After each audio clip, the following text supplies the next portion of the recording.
Hello friends, long time no see. Today we are going to look into designing a professional resume, a perfect resume that will get you landed on your dream job. Let's first look into what are some things to keep in mind when designing a professional resume. Some do's and some don'ts. When it comes to designing a resume, it might pay off to stick with the traditional style. Overly stylish resume can confuse the reader, which in this case is hiring manager. And we also don't want to create a dull-looking resume so that the reader is yawning all the time.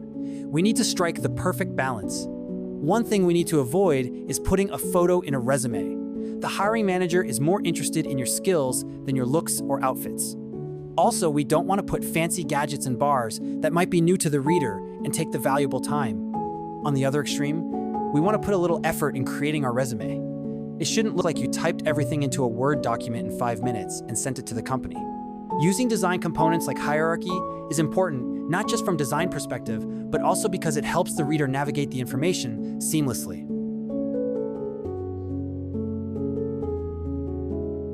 I have saved information of a client in this notepad so that we can copy and paste the information from here. We will use Canva to create our resume today. First, let's go to Canva and search for resume.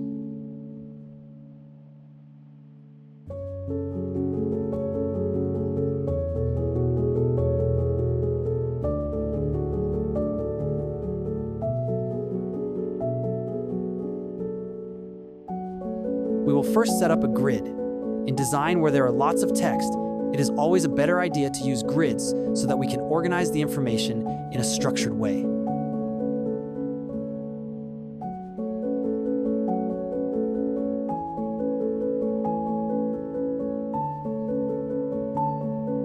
We will use neutral colors to design this resume.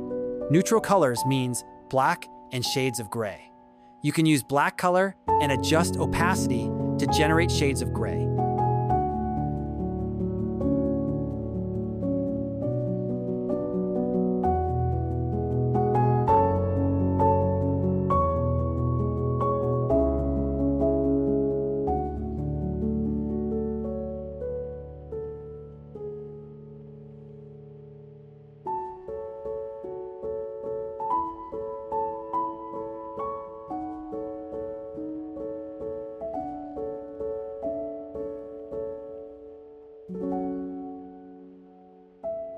Where there are lots of text, it is also better to decide beforehand what type sizes you will use. I decided to use a good sans serif font railway and 3-point sizes, that is 14-point, 12-point, and 10-point font sizes for the text.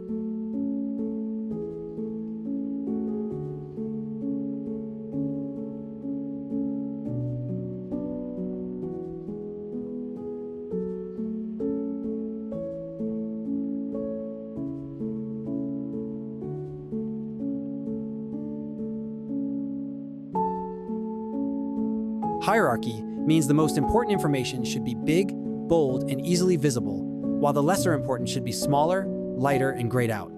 This also helps categorize similar information, like headings will all be in same style, and body text will all be in same style.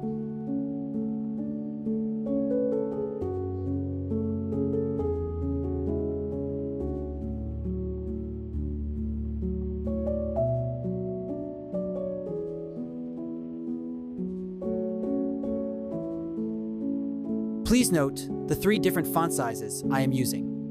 One for title, another for subtitle, and another for body text.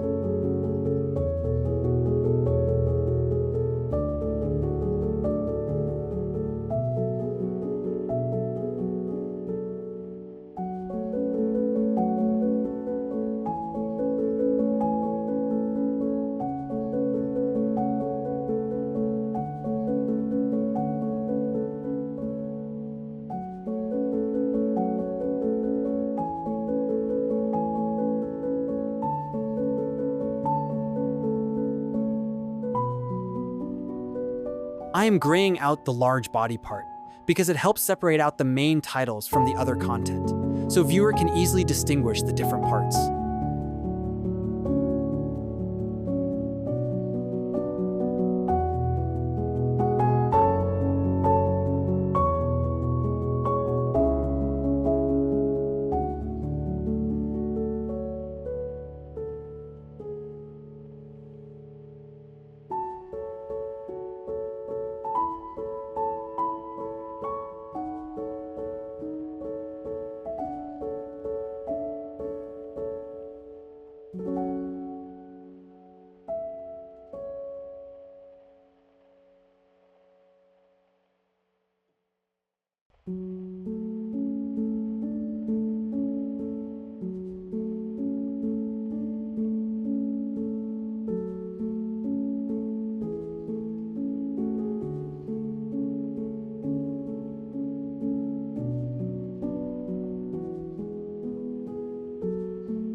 For the left part, since the background is black, we want the text white for best contrast. Contrast helps with readability.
To make the design a little more dynamic, I decided to use standard icons for contact section. These icons are easily recognizable and also doesn't introduce unnecessary complexity and confusion.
Finally, we should always check alignments. Measure spaces and align elements in straight columns or rows so that the design is refined and elegant. Properly aligned elements are pleasing to the eyes. This will add the final polish to the design.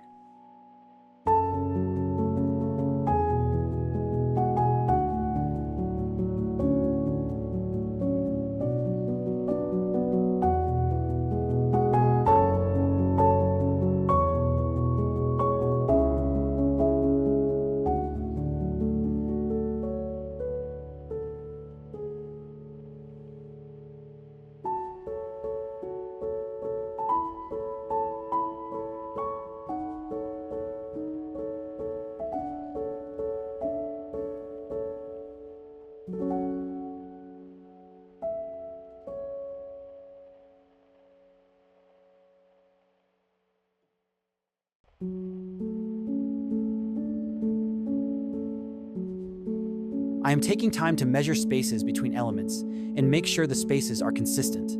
Properly aligned design separates a professional design from a novice design.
Our resume is complete. Let's download it and send it to the company. Cheers.